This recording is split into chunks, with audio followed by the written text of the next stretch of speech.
Buenos días, buenas tardes, buenas noches. Somos 12 tribus, somos todos discípulos del Señor, aprendiendo del Maestro, y venimos haciendo un estudio pues detallado de varios libros. Alguna vez ya lo hicimos el de Génesis, llegamos hasta cierto punto en Génesis y volcamos hacia Apocalipsis, de lo cual en cuyo estudio llevamos más o menos 4 años, y estamos en Apocalipsis 13.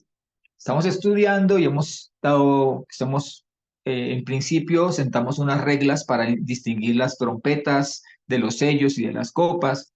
Establecimos ya el estudio de las iglesias, y todo ese tipo de temas ya los tocamos. Y estamos ahorita declarando, estamos estableciendo y estamos estudiando los eventos del último tiempo que corresponden a los tres ayes de la quinta, sexta y séptima trompeta.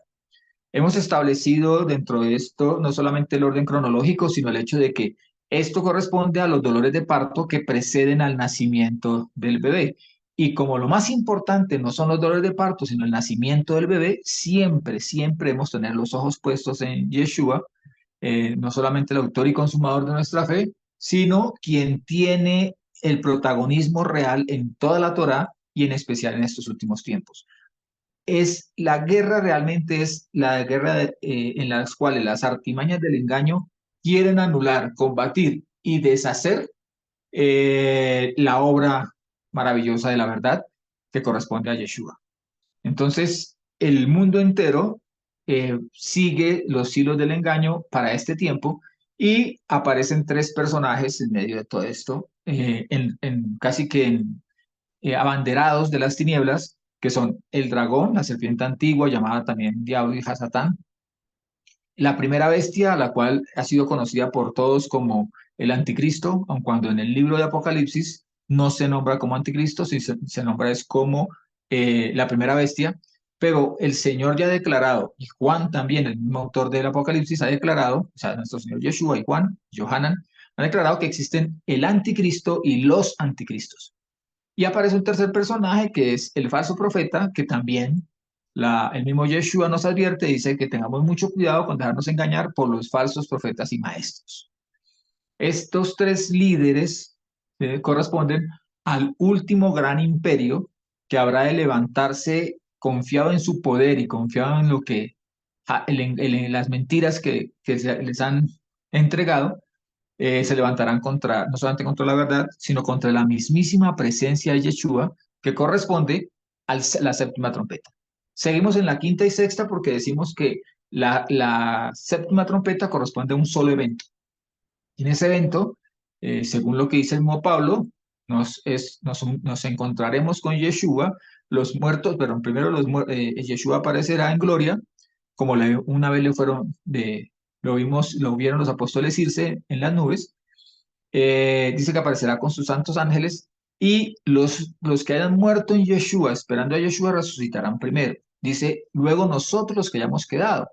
Entonces, dentro de ese quedado, establecimos dentro de la cronología que pertenece también a la aparición de los dos testigos, porque los dos testigos son resucitados a los 3 días y medio, y todo el mundo lo ve elevarse, y es allí donde empiezan los tormentos de, la, de las 7 copas para el mundo, mientras nosotros estaremos en la Jerusalén prometida a Abraham, 1000 años con Yeshua, para luego pues proceder al juicio, que ese juicio corresponde a la segunda resurrección, cuando resucitan los que han muerto en rebeldía a Yeshua o los que han muerto en pecado, y estos resucitarán para juicio.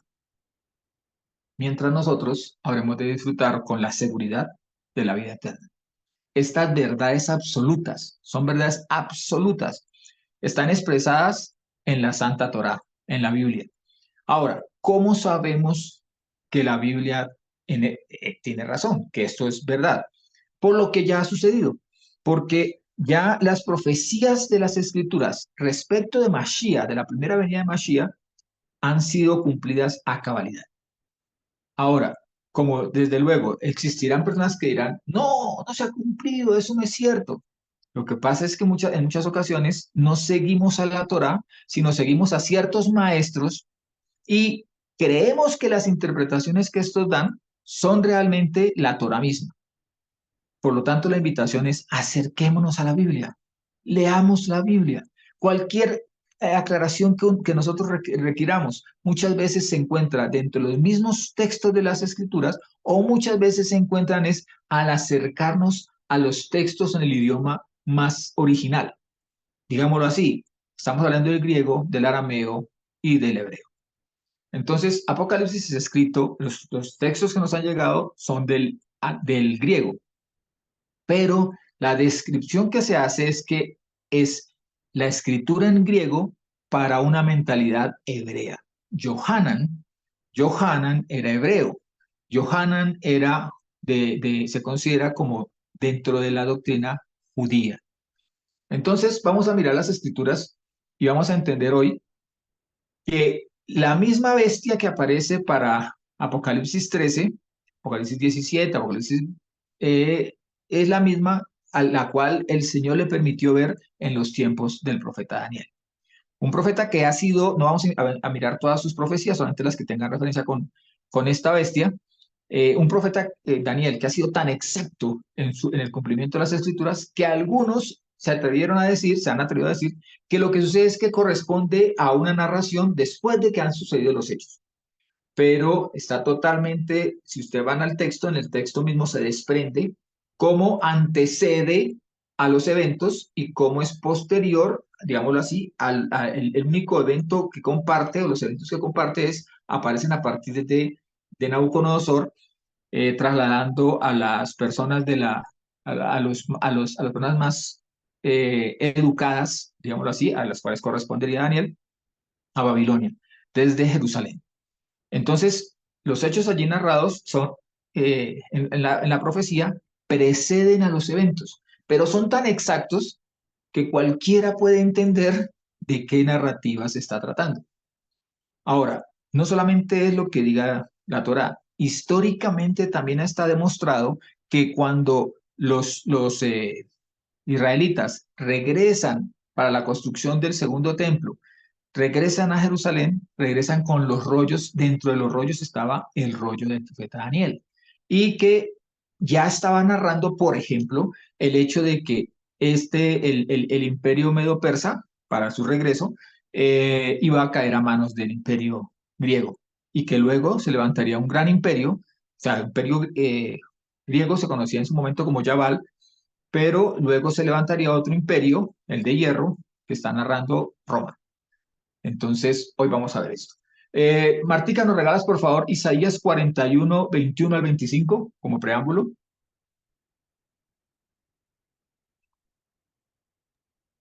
Sí. Presentad vuestra causa, dice Yahweh. Exponed vuestras razones, dice el rey de Jacob. Que se adelanten y nos anuncien lo que va a suceder. Declarad vuestras predicciones pasadas para que las consideremos y podamos comprobar en qué pararon. Anunciadnos las cosas por venir. Declarad las cosas que vendrán en el futuro para que sepamos que sois dioses. Sí, haced algo, bueno o malo, para que todos lo veamos y nos maravillemos. Pero he aquí, vosotros sois menos que la nada. Vuestras obras son menos que el vacío. Abominable es aquel que os escoge. Yo he levantado a uno desde el norte y ya viene. Desde el nacimiento del sol invocará mi nombre. Pisoteará a príncipes como al lodo, de la manera que el alfarero pisa el barro. ¿Quién anunció esto de antemano para que lo sepamos? Por adelantado para que digamos, ¿tiene razón? Ciertamente ninguno lo declara, ninguno lo predice. No hubo nadie que oyera vuestro discurso. Aquí está la distinción. ¿Se creen dioses? Pues entonces díganle a las naciones lo que habrá de venir. Ahora, en muchas ocasiones, el mismo Señor dice que permite ciertas cosas, básicamente para que el mundo que ha rechazado su amor, abra de manera manifiesta y de manera y queden sin excusa, pueda verse la maldad que hay en su corazón. O sea, muchas veces el Señor permite que ciertos acontecimientos sean predichos por las tinieblas con ese cometido, de que sea manifiesto el corazón de los hombres. Pero lo que respecta a las Santas Escrituras, es el diseño del plan de Elohim, del plan de Jehová, para todos los pueblos de la tierra y al cual él mismo se somete. O sea, Jehová no va a cambiar su plan porque cambiar su plan es hacerse mentiroso y él es verdad. Él no dice mentira, él no miente ni falta a su palabra. Ahora, Luigi nos regala su Apocalipsis, ya vamos a entrar así en el tema, este era el precedente, Apocalipsis 13, 1 al 9, por favor, Luigi. Sí, dame un minuto. Dale. Ok, dice, y del mar vi que subía una bestia que tenía 10 cuernos y 7 cabezas. Sobre sus cuernos había 10 diademas y sobre sus cabezas un nombre blasfemo. La bestia que vi era semejante a un leopardo, pero sus pies eran como de oso y su boca como boca de león. Y el dragón le dio su poder y su trono y una gran autoridad. Y vi una de sus cabezas como herida de muerte, pero su herida de muerte fue sanada y toda la tierra se maravilló en pos de la bestia. Y adoraron al dragón que había dado la autoridad a la bestia. Y adoraron a la bestia diciendo, ¿quién como la bestia y quién podrá luchar contra ella? Y le fue dada una boca que hablaba grandezas y blasfemias, y le fue dada autoridad para actuar durante 42 meses. Y abrió su boca en blasfemias contra Elohim para blasfemar su nombre y su tabernáculo, a los que moran en el cielo, y se le concedió hacer guerra contra los santos y vencerlos. También le fue dada autoridad sobre toda tribu y pueblo, y lengua y nación. Y la adorarán todos los que moran en la tierra, cuyos nombres no han sido escritos desde la fundación del mundo en el libro de la vida del Cordero que fue inmolado. Si alguno tiene oído, oiga. Aquí hay que, como estamos sentando las bases, estamos dando una especie de preámbulo. En el análisis que se hace, debemos entender que en el libro de Daniel, cuando lo veamos, el león está antes que el oso y antes que el leopardo. Y el león habla acerca del imperio babilónico, el oso nos habla acerca de los medopersas, que lo habremos de ver en detalle uno a uno en unos estudios inmediatamente posteriores. Y por último, el leopardo, que nos habla del imperio griego. Pero en la narrativa de Daniel, la cabeza, el principal, el que rige todo, es el león. ¿Por qué cuando allí se coloca como primero y como principal? Porque si ustedes se fijan, aquí dice que la boca es la boca del león, pero es que con la boca es con la que hace la mayoría de desastres, no solamente esta bestia, sino todo lo que proviene de las tinieblas. Nosotros vamos si vamos, por ejemplo, a estos seres que vienen con figura de escorpión, pero que son como si fueran langostas, dicen que su poder está en sus bocas, que su cola tiene como boca de serpiente y con ella hacen daño. O sea, siempre nos habla acerca de que ese engaño, esa maldad, ese daño, ese perjuicio, esa desviación procede de la mentira que sale de las bocas de estos personajes. Ahora, miren que una de las cosas que hace este personaje es lanzar blasfemias básicamente contra Elohim, contra Jehová. ¿Cómo pretende hacerlo? Como a Jehová o sea, ¿cómo cómo lo va a enfrentar a Jehová? Entonces lo que hace es que lanza blasfemias contra su nombre. O sea, en pocas palabras, desvía la verdad para hacer que el nombre de Jehová pierda valor. Y entonces cualquier Dios le sirve al ser humano. Veía un pequeño sketch de una entrevista que le hacían a Carl Sagan en su momento y le decían, Carl, ¿usted cree en Dios? Y él decía, defíname a Dios. Entonces decían, ¿por qué? Decía, porque es que la palabra Dios es genérica, se ha vuelto genérica. Entonces no concreta a qué Dios es al que usted me pregunta si creo o no creo. Y realmente este es el lenguaje que se está moviendo dentro de las iglesias y fuera de las iglesias. Tú le hablas a cualquier persona y le dices, ¿te puedo hablar de Dios? Y la persona te va a decir con toda libertad, háblame.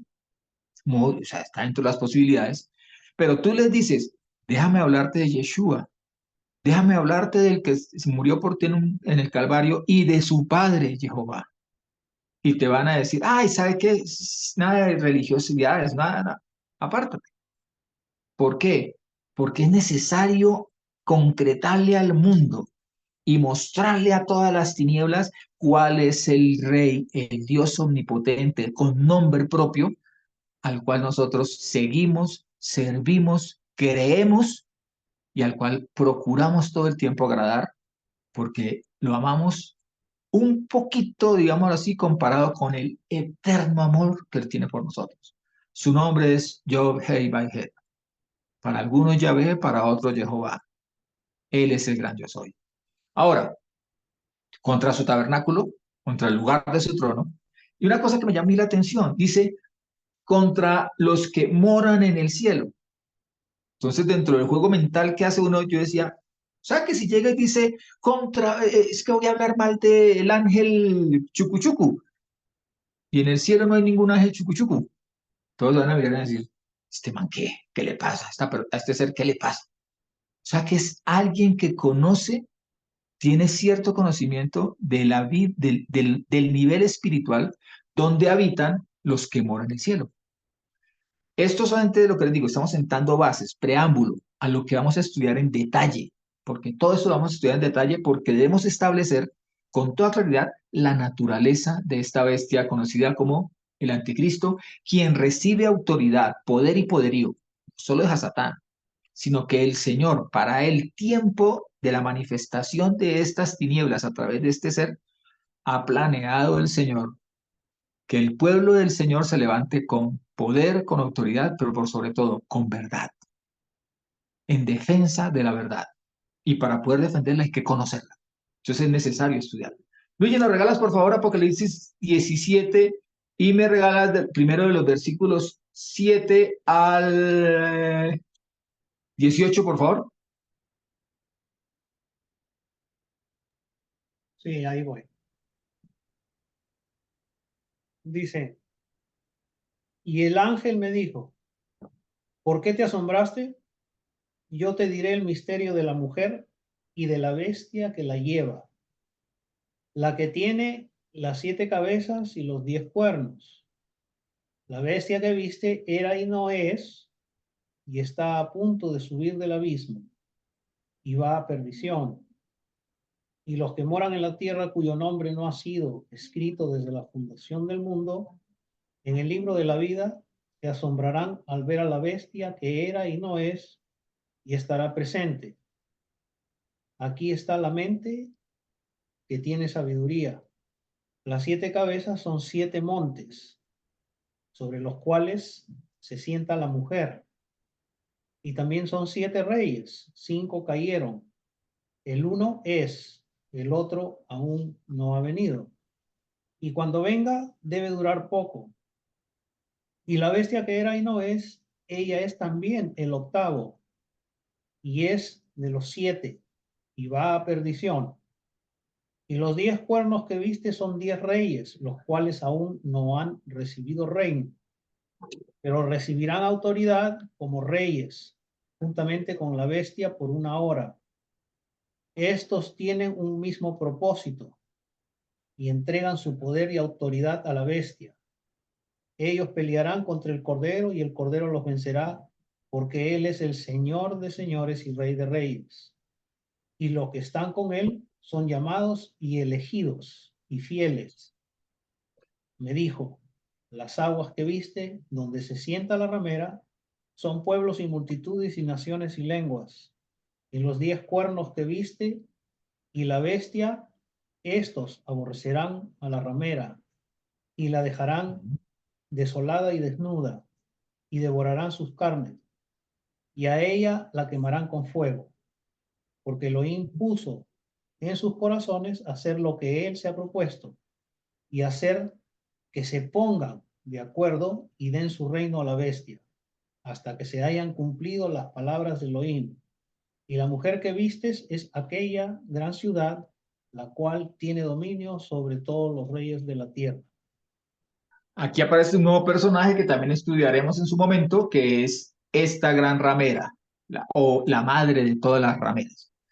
Miren que cuando ya aparece en Apocalipsis 17, diferente a Apocalipsis 13, en su descripción aparece una bestia que tiene 7 cabezas y 10 cuernos, pero en el 13 aparece que también tiene sobre sus cuernos había 10 diademas.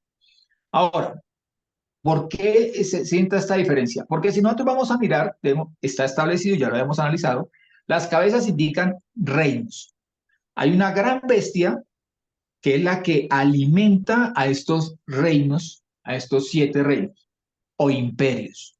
Los cuernos nos hablan de reyes o gobernantes insignes que sobresalen, que son como los que realizan la obra para concretar estos reinos o cabezas. Y las diademas indican una autoridad o un poder que en la mayoría de veces es religioso y o político-militar al servicio y mantenimiento de estas cabezas, de estos grandes imperios. Si nosotros vamos a mirar, y solamente lo que les digo, estamos hasta ahora sentando bases, pero vamos a analizarlo en detalle en su momento, en el Éxodo 29, 5 al 7, se nos habla de la diadema que el Señor indicó dentro de la vestimenta de Aarón, el sumo sacerdote. Y dice, y tomarás las vestiduras y vestirás a Aarón la túnica y el manto de efod, y el efod irracional, y le ceñirás con el cinturón del efod. Estoy hablando desde la Septuaginta. Y pondrás la mitra en su cabeza, algunos hablan de turbante, y pondrás la mitra en su cabeza, y pondrás la diadema, la santificación en la mitra. O sea, el carácter de ser alguien sobresaliente, tan sobresaliente que es un apartado, santificación en la mitra. Y tomarás el óleo de la unción y lo derramarás sobre su cabeza y lo ungirás. Entonces nos habla de alguien que tiene una gran autoridad o personajes que tienen una gran autoridad religiosa, político-militar o político-religiosa, porque en la mayoría trabajan desde lo político y desde lo religioso de manera conjunta. Entonces, es alguien que tiene un dominio, un reconocimiento, pero que además ese reconocimiento, ese dominio lo ha puesto al servicio o al dominio de la cabeza. O sea, y del cuerno de algunos cuernos, o sea, de quienes mantienen el control y de los reinos a los que representan. Ahora, ¿qué nos dice acá? Nos dice, en el versículo 8 nos dice, del 8 hasta el 11 más o menos nos dice, la bestia que viste era y no es. O sea, la bestia que viste no está en estos momentos enmarcada en el Imperio Romano, pero vamos a ver que fue un solo cuerpo, pero no está enmarcada en el Imperio Romano. Estuvo alguna vez gobernando, no está gobernando, pero vendrá a gobernar. Y dice, y está a punto de subir, ¿de dónde? Del abismo. Apocalipsis 9 nos habla de que una vez un ángel viene y le entrega la llave al ángel que había caído, a Satán, abre el abismo y del abismo salen estas langostas que tienen como el poder de las serpientes para causar daño y cuyo líder es conocido como el rey del abismo, también llamado Apolión, ¿sí? El cual significa el destructor. Dice, y como vamos a ver, dice, y va a perdición. La palabra apoleia es Apolión en el griego, solamente me estoy refiriendo a la línea griega, que es la que nos da el sentido cuando veamos que, cuando dice, y va a perdición, la palabra que utilizan en el griego es kai eis apoleian, Apolos. Y los que moran en la tierra cuyo nombre no ha sido escrito, dice desde la fundación del mundo en el libro de la vida. Por eso es que el Señor dice que los que estén inscritos en el libro de la vida no pasarán por juicio. Tienen vida eterna.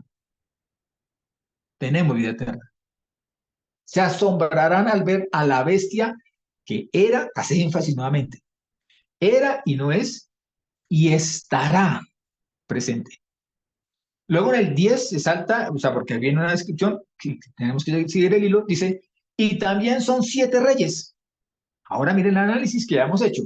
5 ya cayeron. ¿Quiénes ya cayeron? Babilonia, la de Nimrod, o también llamado el Imperio de Sumeria, o Caldea, o Nínive, o Elam, o Acadia. porque era el momento en el cual todas estas ciudades tenían poder en algún momento hasta que las unifica Nimrod y las subyuga a todas. Luego sigue, dentro de este orden de imperios, Egipto, porque si vamos a mirar, Egipto hizo esclavos a los hijos de las 12 tribus de Israel. Y lo narran las mismas escrituras con la salida victoriosa en el libro del Éxodo. Después de ella, el tiempo que estaba viviendo eh, Daniel, no Johanna, sino en el tiempo de Daniel, era el tiempo de Babilonia, que históricamente, y lo vamos a analizar, esta babilónica jamás se desprendió de la Babilonia de Nimrod. Jamás. Y lo vamos a entender en la narrativa misma de las escrituras, en el libro de Daniel. Luego, después de esto, sabemos que viene el imperio medo-persa. El imperio medo-persa, donde sobresalen Ciro por un lado y Darío por el otro. Darío el grande, que habría de caer, vencido por el mismo Alejandro Magno, quien encabeza el otro imperio, que es el imperio griego, el quinto imperio. Ya había pasado. Para el tiempo de Johanan, el que estaba al mando, el uno es Roma, cuya influencia claramente se hace evidente incluso hasta el día de hoy. Dice que el otro era el que fue, no era, pero habría de venir, y cuando venga habrá de durar un poco de tiempo, un corto tiempo. La bestia hace el énfasis y dice, la bestia que era. Y no es, o sea, esa bestia terrible que vio allí Johanan, ella es también el octavo, pero resulta ser que habla de 7 cabezas. El octavo corresponde al cuerpo que sostiene las 7 cabezas. Dice, y es de los 7. La palabra que utiliza allí para es la palabra y viene o alguna vez estuvo presente con los 7 y va a perdición, a Poleas. Ahora, el imperio de Nabucodonosor siempre mantuvo la influencia o sea, se mantuvo bajo la influencia y bajo la doctrina del imperio de Babilonia, de Nimrod. Lore, ¿nos regalas, por favor, Daniel 1 al 5? De allí te saltas perdón, Daniel 2 del 1 al 5, luego vas del 10 al 11, luego el 26 y luego te saltas a 29 hasta el 45. ¿Por qué lo hacemos así? Porque eliminamos elementos de la narrativa para que nos concentremos en el tema que estamos estudiando. ¿Vale, Lore? Ok. En el año segundo de su reinado, Nabucodonosor tuvo un sueño y su espíritu se perturbó de manera tal que no pudo seguir durmiendo.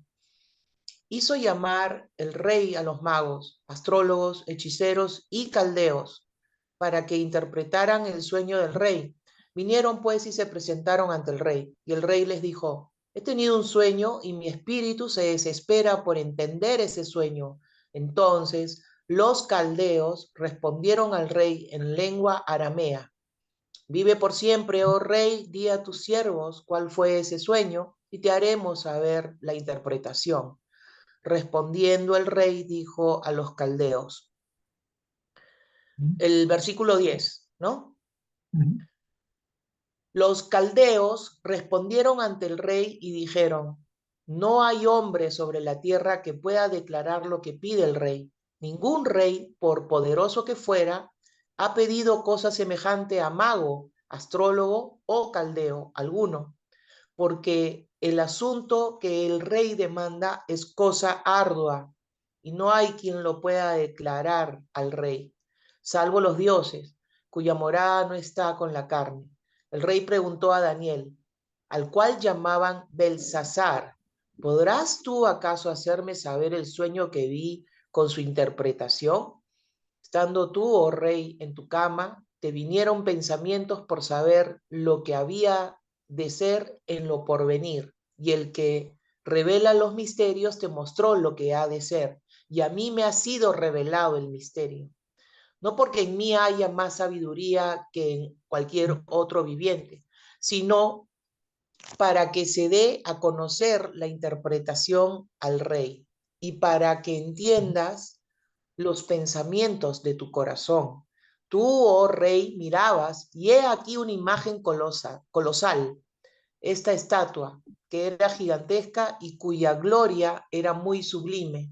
Estaba en pie ante ti, y su aspecto era asombroso. La cabeza de esta imagen era de oro fino, su pecho y sus brazos de plata, su vientre y sus muslos de bronce, sus piernas de hierro, sus pies en parte hierro y en parte de barro cocido.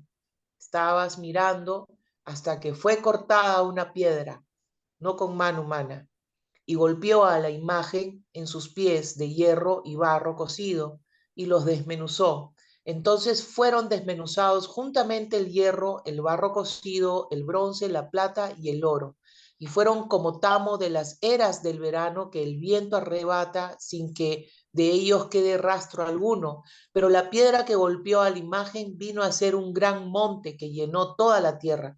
Este es el sueño, y ahora diremos al rey su interpretación. Tú, oh rey, eres el más poderoso rey a quien el Dios de los cielos ha dado el reino y el poder, la fortaleza y la majestad. Y donde quiera habitan los hombres, las bestias del campo y las aves de los cielos, Él los ha entregado en tu mano y te ha dado el dominio sobre todo. Tú eres esa cabeza de oro. Después de ti se levantará otro reino inferior al tuyo, y luego un tercer reino de bronce, el cual dominará sobre toda la tierra. El cuarto reina sobre fuerte como el hierro, y como el hierro desmenuza y rompe todas las cosas, así desmenuzará y quebrantará todo. Y lo que vistes de los pies y los dedos, en parte de barro cocido de alfarero y en parte de hierro, representan un reino dividido, pero habrá en él algo de la solidez del hierro, según viste el hierro mezclado con el barro cocido, y por ser los dedos de los pies en parte de hierro y en parte de barro cocido, el reino será en parte fuerte y en parte débil, según viste el hierro mezclado con el barro. Se mezclarán por medio de alianzas humanas, pero no se unirán el uno con el otro, como el hierro no se mezcla con el barro.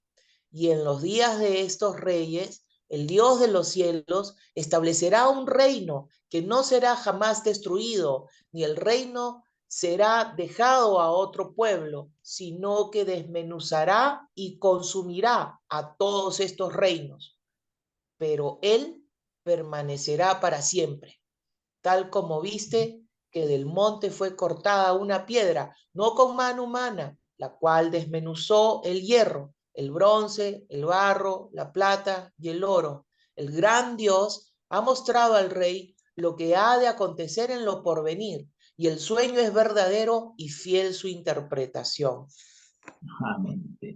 Cuando nosotros vemos aquí, inicia diciendo, tú preguntabas al Señor lo que habría de acontecer en lo porvenir. Y luego remate diciendo, el gran Elohim, el gran Jehová, ha mostrado al rey. ¿Y por qué decimos que Jehová al que se le da toda la gloria? Porque luego de esto es el propio Nabucodonosor el que dice, reconózcase al Dios de Daniel como el verdadero Dios. Al parecer, un cambio transitorio, pasajero en la vida de Nabucodonosor. Pero bueno, se le reconoce que reconoce cuál es el nombre del verdadero Dios. Ahora, inicialmente, cuando lo vimos, en 5 ocasiones la propia narrativa reconoce que la influencia, el reconocimiento de la doctrina que rige a esta Babilonia de Nabucodonosor está encabezada por los caldeos, al punto que los mismos caldeos se reconocen tan superiores al resto que dicen, miren, mire señor, no existe mago, o sea, para el nivel más bajo, astrólogo o caldeo, se ponen en el nivel superior en la parte espiritual. Pero si vamos a la imagen que ve el propio Nabucodonosor, vemos que la cabeza es de oro, identifica a Babilonia. Entonces, Babilonia era el reino que en ese momento al cual estaba sometido Israel, Nabucodonosor a la cabeza. Pero la imagen, que es la imagen de una figura corpóreamente humana, remata en los dedos del tiempo final. Los pies son lo último que queda y la base más pobre, digámoslo así, dentro de esa gran imagen que inicia en oro y termina en hierro mezclado con barro cocido. La cabeza de oro, pues tenemos en cuenta que es Babilonia. Ahora, ¿qué nos dice el señor Leigh Gwendolyn en su libro Mesopotamia, la invención de la ciudad?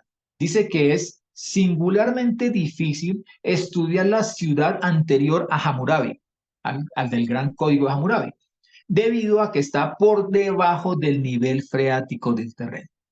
Cuando nosotros entremos a analizar estos reinos, tendremos que ver que lo que dicen las escrituras respecto a la Gran Torre de Babel es que la Gran Torre de Babel debe encontrarse, por lo que vamos a estudiar y por lo que dice la misma escritura, bajo el agua, y que la Babilonia de la cual se estaba hablando no es la Babilonia superficial que fue bautizada por los griegos como Babilonia, como Babilón, sino que era la Babelú, la puerta a los dioses, la puerta de entrada a los dioses, la que quedó bajo ese terreno porque allí dice que allí hacen nido ciertos personajes que corresponden al nivel hídrico, a nivel de agua.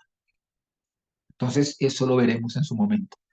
Pero nos dice que lo que se pueda describir de la Babilonia no corresponde a la Babilonia de la Torre de Babel de la época de Nimrod. Corresponde a Hammurabi y básicamente tiempos muy similares a los de Nabucodonosor.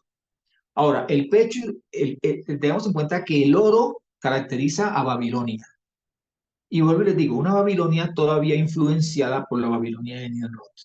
Y partamos de que la palabra que utilizan allí, que la cabeza, o sea, el que inicia, lo principal, la base, es esta Babilonia sometida a la anterior Babilonia. Eso es lo que digo, lo vamos a desarrollar ya en detalle. Luego dice que el pecho y los brazos de plata, tenemos en cuenta este orden de metales, identifica a los medos y a los persas. Los medos, cuando analizamos, pero en este momento damos un abrebocas, provenían de la parte occidental de Turquía, pero principalmente provenían de Bulgaria, la que hoy en día sería Bulgaria, Grecia y Macedonia. Entonces, y los persas, desde luego, la parte del Golfo Pérsico.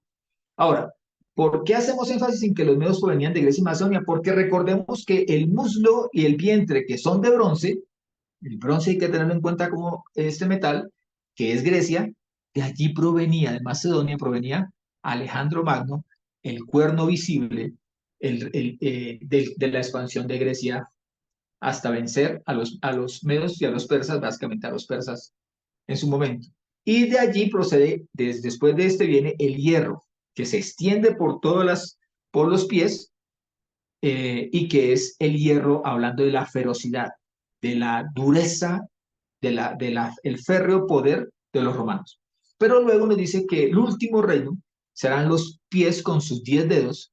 10 habla acerca de la totalidad de la humanidad, que son de hierro y barro cocido. El último imperio humano, que poseerá ante todos los rasgos que caracterizaron a Roma, a la expansión y dominio romano. Ahora, vamos a estudiar características que hacen de cada uno de estos imperios algo especial y que, como vamos a ver, no son ruedas sueltas, sino que encajan perfectamente en las artimañas y políticas que se manejan al tiempo de hoy como tiempo de preparación para la inminente, coronación o manifestación de esta primera bestia, de su director de comunicaciones y de relaciones públicas, que es el falso profeta, y de aquel que le da le recoge todo para entregarse en sus manos, que es el dragón, la serpiente antigua llamada Diablo y Satanás, quien tampoco es que la entregue en su totalidad, ni que esté cediendo todo aquello que él considera como propio, como cosecha propia de él. Ahora, pero existen elementos también que unifican, porque es un solo cuerpo, el que ve Nabucodonosor, a estos imperios. Entre otras, vamos a citar, primero, el trabajo de manipulación que se ejerce para manifestar estrategias a través de una comunicación y una publicidad muy manipulada y manipuladora. Entonces, allí se establece la manifestación de las políticas administrativas y religiosas o administrativo-religiosas, de manera que la publicidad, el darse a conocer, la imagen proyectada, es más importante que la verdad. Eso caracteriza a todos es característico de todos estos imperios. O sea, hacerles sentir a los demás que no tienen ninguna posibilidad diferente a someterse a esto que este imperio le está imponiendo por las buenas. Segundo, concentración de la riqueza. Unos pocos tienen la mayor riqueza y disponen de los medios económicos y de producción y de comercialización sobre cualquier producto o sobre cualquier producción. En especial, los que estén apegados cerca al emperador, al gobierno de moda, o que estén por encima y sean los que manejan los hilos del gobierno de moda o del gobierno que en ese momento ejerce su dominio. El otro, el monopolio de la fuerza y de las armas. No solamente desde el aspecto militar, puede ser desde el aspecto gubernativo, desde el aspecto administrativo, que están por encima de la fuerza militar y la fuerza militar se le somete. Y el más importante que hila a todos estos es que el régimen productivo es a base de la esclavitud. La mano de obra humana, que es reemplazable, ¿por quiénes se reemplaza? Por una mano de obra que sea más económica, más efectiva, menos obligante de retribución, digamos de esa manera. Entonces, si nosotros vamos a mirar, esa esclavitud se traslada hoy en día, ¿por qué? ¿Qué le daban a un esclavo los amos o el gobierno sobre el cual al cual estaba sometido? Vivienda, alimentación, ropa, transporte hasta el sitio en donde tenían que producir, le daban espacio para tener una familia, pero eso estaba todo limitado. Hoy díganme qué le ofrecen a una persona con un salario. ¿Qué cubre el salario? ¿No cubre esto mismo? Ah, pero yo tengo libertad. ¿Seguro que tienes libertad? ¿Seguro que no es el salario el que te hace mantenerte allí? ¿Seguro que lo que tú estás haciendo es persiguiendo una ofrenda, una dádiva salarial? ¿Y eso te distingue de un esclavo? No, te hace igualmente esclavo. Vas igualmente tras esa pequeña migaja y solamente eres útil mientras produce la ganancia. Entonces, ¿el mercado de esclavos se ha cerrado? No, se ha transformado, pero sigue siendo un mercado esclavista.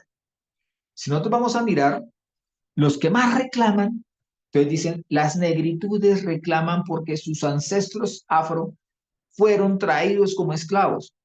¿De dónde procede la palabra esclavo? Procede de la palabra eslavo, porque anteriormente los pueblos incluso que tenían identidad cultural, aún así, el que tenía la fuerza sometía al otro y lo hacía esclavo. ¿Cuál era la cuestión? Que como que tenían identidad cultural y de caracteres, llamémoslos étnicos raciales, entonces se podían, con un simple cambio de traje, se camuflaban entre la gente. En cambio, las personas de color, los negros africanos, no se podían camuflar, ni por lenguaje, ni por cultura, ni por aspecto de la piel siquiera. Entonces eso hizo más fácil para el tiempo más reciente la esclavización de los afro y su traída principalmente a América como la fuerza de producción, porque además eran más fuertes que los indígenas que se encontraban en América o que unos europeos que aun cuando estuvieran aguantando hambre y todo esto, no daban más fuerza para la producción. Entonces, la esclavitud al presente, que no corresponde a características étnicas, raciales ni similar, es una esclavitud bajo el sometimiento de los modelos económicos. Eso también lo veremos en su momento. Ahora dice, sus piernas de hierro y sus pies parte en hierro, parte en barro cocido. Este dice también que es un reino dividido que se habrá de presentar como un reino muy unido. pero es una fuente, la fuente de esa unidad es unos tratados, unos acuerdos hechos entre seres humanos, entre personas. El último reino tiene algo de sólido mediante el hierro, pero también algo maleable mediante el barro. O sea, una fuerza que domina, hierro, una fuerza que tiene que dejarse, solamente está sometido a obedecer, el barro. Pero también a la vez tendrá parte fuerte y partes débiles. Es un reino dividido que se manifestará como los mismos pies, cuando nos miramos los pies, es un solo pie, un reino, 10 dedos. 10, digamos así, identifica a los fuertes y a los débiles, pero que es el último reino antes de la venida gloriosa y la manifestación gloriosa de Yeshua.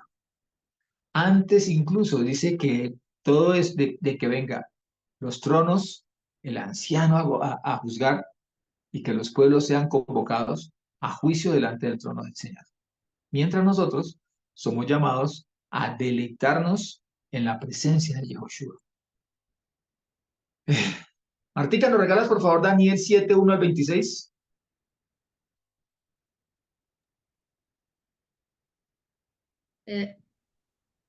El año primero de Baltasar, rey de Babilonia, Daniel tuvo un sueño y visiones de su cabeza mientras se hallaba en su lecho. Enseguida puso el sueño por escrito. Daniel tomó la palabra y dijo: contemplaba yo en mi visión durante la noche lo siguiente. Los 4 vientos del cielo agitaron el mar grande, y 4 bestias enormes, diferentes todas entre sí, salieron del mar. La primera era como un león con alas de águila. Mientras yo la miraba, le fueron arrancadas las alas. Fue levantada de la tierra. Ella se incorporó sobre sus patas como un hombre y se le dio un corazón de hombre. A continuación, otra segunda bestia semejante a un oso, levantada de un costado con 3 costillas en las fauces entre los dientes, y se le decía: levántate, devora mucha carne. Después yo seguía mirando y vi otra bestia como un leopardo con 4 alas de ave en su dorso. La bestia tenía 4 cabezas y se le dio el dominio. Y después seguí mirando en mis visiones nocturnas y vi una 4ª bestia terrible, espantosa, extraordinariamente fuerte. Tenía enormes dientes de hierro.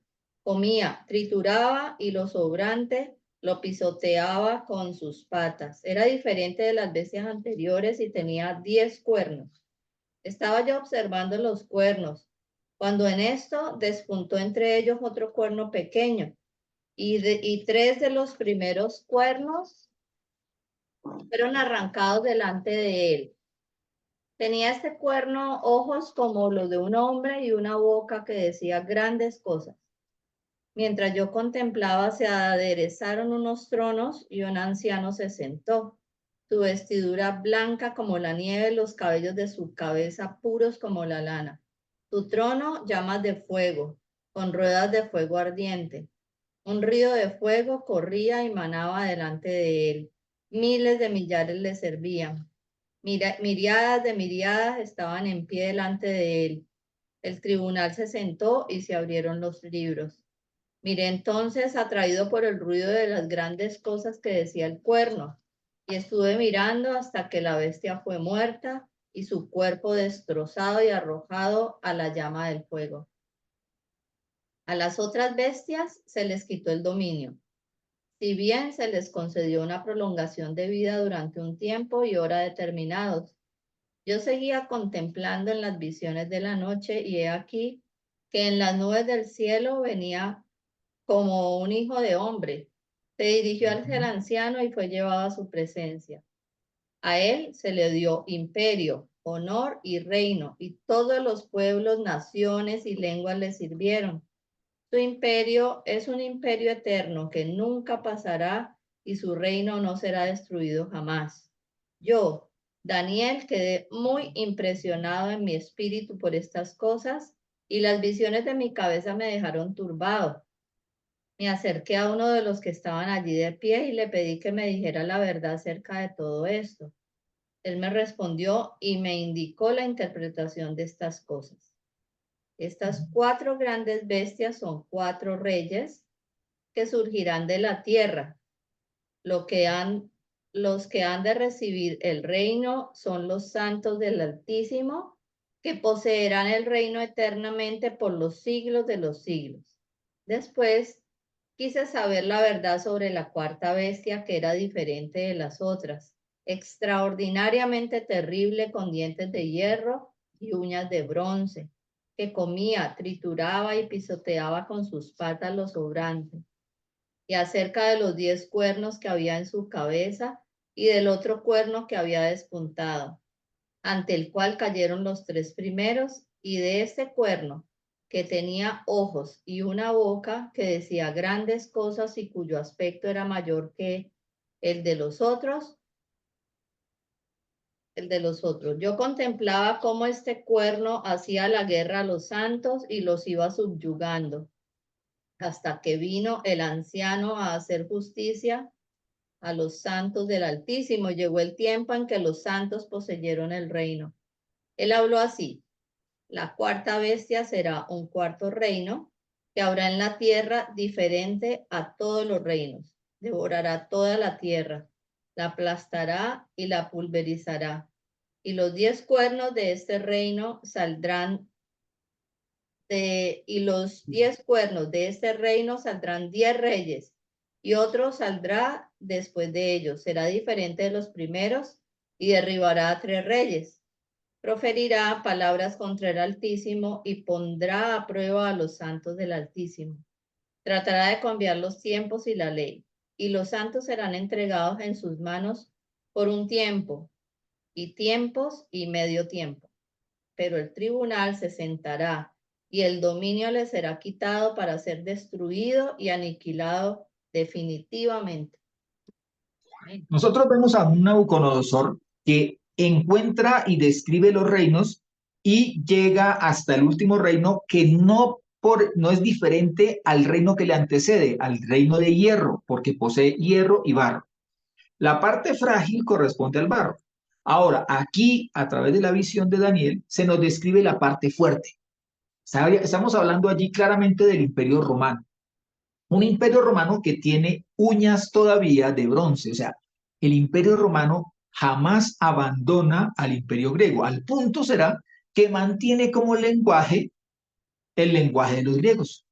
Es helenizado para la parte administrativa, es helenizado para la parte de los grandes, de la parte, llamaríamos, de la gente más distinguida, más culta, eran los que practicaban y mantenían las prácticas de los griegos. Ahora, estamos hablando, como les digo, del último imperio en la parte fuerte que acompañará. ¿Por qué decimos que el último imperio en la parte fuerte? Porque allí dice que después de este imperio se aderezaron tronos y vino el anciano de días, de manera casi inmediata. Aquí no se está saltando a este imperio de dedos de hierro y barro. Lo que está haciendo es que está diciendo que de este imperio, de la parte fuerte, de la parte de hierro, es que procede la primera bestia, también conocida como Anticristo. Este cuerno pequeño que lanza grandes blasfemias y que incluso tiene un nombre blasfemo. La misma palabra del Señor lo dice, que tiene un nombre blasfemo en su frente. Ahora, Daniel allí, aun cuando diferencia a las bestias, lo más llamativo es esta 4ª bestia, de enormes dientes, una bestia terrible, espantosa, extraordinariamente fuerte. Lo dice. O sea, vuelvo y les digo, hace énfasis en la parte de hierro. Tenía enormes dientes de hierro, comía, trituraba y lo sobrante lo pisoteaba con sus patas, que tenían uñas de bronce. Dice en su descripción que era diferente de las otras bestias. Tenía 10 cuernos. Y de uno de estos 10 cuernos, de repente brota este cuerno pequeño, que habrá de tener dominio sobre toda la tierra y que pertenece a las características de la cabeza de la cual procede, del Imperio Romano. Lo analizaremos en detalle. Yo les digo, estamos sentando solamente las bases. Ahora, en el libro de Daniel, el mismo libro de Daniel, leeré en el capítulo 10 vamos a leer primero el versículo 1 para establecer a qué tiempo corresponde. Dice en el 1, dice, en el año tercero del rey Ciro de Persia, fue revelada palabra a Daniel, llamado Belsasar. Tengamos en cuenta el nombre que le pone Nabucodonosor, Belsasar, porque habremos de ver, de mirar a qué corresponde este cambio. ¿Por qué este cambio de nombre? Dice, palabra verdadera acerca de un gran conflicto. Y él comprendió la palabra y tuvo inteligencia en la visión. En el mismo 10, pero en el versículo 4 y 5 dice, el día 24 del mes primero estaba yo a la orilla del gran río Hiddekel. Ahora, ¿por qué tenemos que hacer énfasis también en esto? Porque vamos a ver más adelante que aun cuando en como cifran, como organizan el libro de Daniel, hay desorden. Porque la continuación, la profecía de este Daniel debería proseguir en el 11, vamos a verlo más adelante, y resulta que no procede en el 11, porque hay un cambio cronológico allí. Entonces estamos estableciendo que es en el año de Belsasar y que estaba junto a la orilla del río Hiddekel. Ojo la ubicación. Luego dice, y alzando mis ojos miré, y aquí un varón vestido de lino blanco, ceñido sus lomos de oro de Ufaz. Y luego continúa describiéndolo. Pero como lo que nos interesa es profundizar en esta cuarta bestia, miremos aquí lo que sigue. Dice en el 11 al 14, y luego saltaremos al 20-21 del mismo capítulo 10, dice, y me dijo, Daniel, varón muy amado, está atento a las palabras que te hablaré. Miren de dónde viene la sabiduría. Estar atentos a la palabra del Señor. Dice, y ponte en pie porque a ti he sido enviado ahora. Y cuando me hubo dicho esa palabra, me puse en pie temblando. Él había caído. Eso lo narra las mismas escrituras para el que quiera leer. Daniel 10.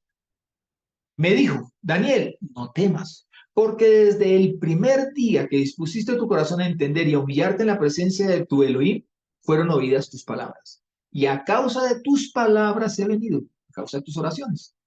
El príncipe del reino de Persia se me opuso. Ojo, miren esto, ¿a quién se lo puso? A Gabriel. Y miren, el siguiente que va a ser nombrado es Miguel, que es conocido como el ángel del pueblo del Señor, o el arcángel del pueblo del Señor, el querub. Dice, se me opuso durante 21 días, pero he aquí Miguel, uno de los principales príncipes, vino para ayudarme. Y quedé allí con los reyes de Persia. He venido para hacerte, miren la cometida, ¿a qué viene? Dice, para hacerte saber lo que ha de venir a tu pueblo en los postreros días, aunque queda otra visión para aquellos días. Luego dice, él me dijo, ahora, la versión Septuaginta en esta parte, lo que dice en el 14, lo que dice, y dijo, he venido a manifestarte qué ocurrirá a tu pueblo el postrero de los días, pues aún hay tiempo para aquellos días. Versículo 20, continuamos. Dice, él me dijo, ¿sabes para qué he venido a ti? Ahora tengo que volver para luchar contra el príncipe de Persia. Y al terminar con él, la lucha no acabará, sino que vendrá el príncipe de Grecia. Y ese era el orden. Ese fue el orden en el cual llegaron estos imperios. Pero te declararé lo que está escrito en el rollo de la verdad. Nadie me ayuda contra ellos, sino Miguel, vuestro príncipe. El versículo 20 en la Septuaginta dice, ¿sabes a qué he venido a ti? Y ahora retornaré a luchar con el estratego, o sea, con el que mantiene la estrategia, sobre el rey de los persas. Y yo salía, y aquí un estratego de los helenos entraba, de los griegos entraba. 21, de la misma Septuaginta, y bien te manifestaré lo primero en esta escritura de verdad. Y nadie había que me ayudara en pro de estos, sino Miguel, el ángel. Septuaginta. Ahora, acordémonos, y para ponernos en contexto rápido, pero lo estudiaremos más adelante, Persia corresponde al Golfo Pérsico, cuyas naciones, y ojo a estas naciones, corresponden a Irán, Irak principalmente, Azerbaiyán, Armenia, Afganistán parte de Turquía y Siria, además de Pakistán, parte de Pakistán, el Cáucaso, Asia Central y Arabia. Ojo a estas naciones. Persia presentándole oposición a Gabriel y a Miguel. Ahora, vuelvo y les digo, eliminaríamos, hasta allí termina el 10, tendríamos que sacar de allí al 11 porque el 11.1 mismo nos dice, yo por mi parte, en el año primero de Darío el Medo, cuando resulta ser que Daniel 10.1, que veníamos leyendo, nos dice en el tercero de Ciro, rey de Persia. O sea, Ciro antecede en gran manera a Darío. Entonces, tendríamos que eliminarlo porque estaría narrando otros eventos diferentes. En cambio, en Daniel 12, donde no aparece cronología que lo inicie, nos dice, Daniel 12.1, en aquel tiempo se levantará Miguel. ¿Quién fue el que quedó allí enfrentando defensa? Miguel. Continúa con Miguel. El gran príncipe que está de parte de los hijos de tu pueblo. El hijo, él es el ángel considerado como el ángel de Israel.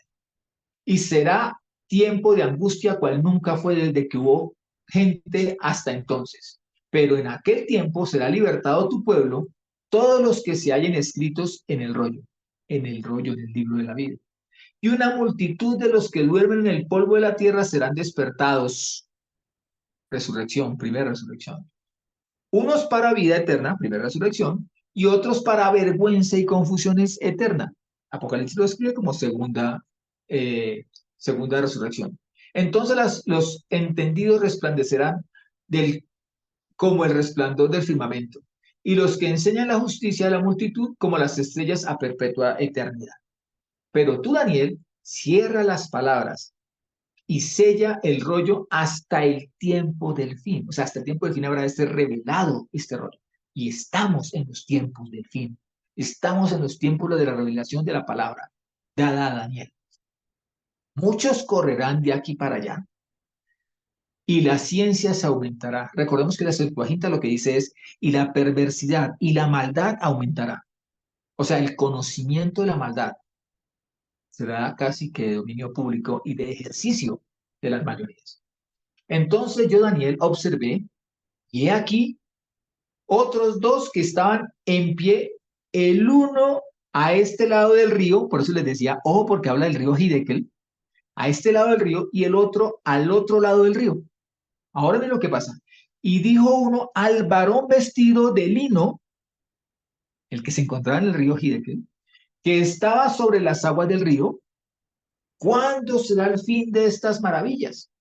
Y yo oí al varón vestido de lino, al que aparece desde el comienzo, Gabriel, que estaba parado sobre las aguas del río, cuando alzando su diestra y su siniestra hacia el cielo, juró por aquel que vive eternamente que sería por un tiempo y tiempos y la mitad de un tiempo.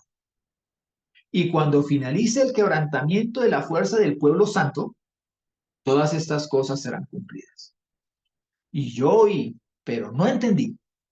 Mire como la clara Daniel. Y dije, Señor mío, ¿cuál será el fin de estas cosas? O sea, tú me estás dando el fin general. Dame el fin concreto respecto de esto que acabo de ver. Y él respondió, anda, Daniel, pues estas palabras estarán cerradas, miren esto, y selladas hasta el tiempo del fin. Acerquémonos a la Torá porque estamos en tiempo en que el Señor quiere revelar aquello que estuvo sellado por tantos años. Muchos serán limpios y emblanquecidos y purificados, pero los impíos seguirán procediendo impíamente y ninguno de los impíos entenderá. Pero los entendidos comprenderán. Y desde el tiempo que se ha quitado el continuo sacrificio para poner la abominación desoladora, recordemos que en Mateo 24, Yeshua lo recuerda, habrá 1290 días. Bienaventurado el que espere y llegue un poquito más allá, dice, y llegue a 1335 días. Y tú irás, ahora sí ya le habrá particularmente a Daniel, y tú irás y reposarás. O sea, fallecerás, no irás. Y te levantarás para recibir tu heredad al fin de los días. Al fin de el tiempo en el cual los días cuenten.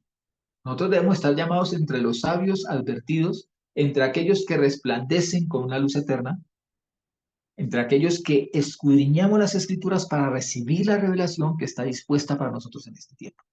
Una cuarta bestia terrible, temible, que trae la fuerza y trae la estrategia de un imperio fuerte como lo fue el Imperio Romano, o como lo es, porque todavía se mantienen rezagos de este imperio. A tal punto que el Señor dice que se le permite todavía estar por un corto tiempo hasta un día definido. Y este gobierno de 10 dedos, parte débil y en parte fuerte, de allí emana un cuerno, de la parte fuerte emana un cuerno, el cual se levantará con blasfemias, con engaño, recibirá poder de las tinieblas para gobernar sobre todas las naciones, tribus, hombres y mujeres de cualquier clase sobre la faz de la tierra, ofreciendo a través de palabras engañosas la seducción de las tinieblas para arrastrar hacia la mentira a aquellos que han decidido rechazar el amor y la verdad que se encuentran en Yeshua y en la Santa Palabra. Primero los Corintios 2, 6 al 16 nos dice, y esto ya para terminar, sin embargo, hablamos de sabiduría entre los perfectos, pero no de sabiduría de este mundo, ni de los príncipes de este mundo abocados a la ruina, sino que hablamos de una sabiduría de Jehová misteriosa, escondida, destinada por Jehová desde antes de los siglos para gloria nuestra, desconocida de todos los príncipes de este mundo, pues de haberla conocido, no hubieran crucificado al Señor de la gloria. Más bien, como dice la Escritura, anunciamos lo que ni ojo vio, ni oído oyó, ni ha subido al corazón de hombre, lo que Jehová preparó para los que le aman. Porque a nosotros nos lo reveló Jehová por medio de su Espíritu, y el Espíritu todo lo sondea hasta lo más profundo de Jehová. En efecto, ¿qué hombre conoce lo íntimo del hombre sino el espíritu del hombre que está en el hombre? Hago énfasis allí para que entendamos que dice, del mismo modo, nadie conoce lo íntimo de Jehová sino el espíritu de Jehová, que como se entiende, está en Jehová. No lo dice esta parte de esta, pero se entiende por la comparación que viene anteriormente. Y nosotros no hemos recibido el espíritu del mundo, sino el espíritu que viene de Elohim, de Dios, para conocer las gracias que Jehová nos ha otorgado, los regalos que nos ha entregado, de las cuales también hablamos, no con palabras aprendidas de sabiduría humana, sino aprendidas del Santo Espíritu, expresando realidades espirituales, y yo le sumaría a personas de carácter espiritual. El hombre naturalmente o natural no capta las cosas del Espíritu de Jehová, son necedad para él y no las puede conocer, pues solo espiritualmente pueden ser juzgadas. En cambio, el hombre de espíritu lo juzga todo, y a él nadie puede juzgarle, porque ¿quién conoció la mente del Señor para instruirle? Y aquí está la promesa mayor. Pero nosotros tenemos la mente de Mashiach. Shalom, mis hermanos. Bendiciones.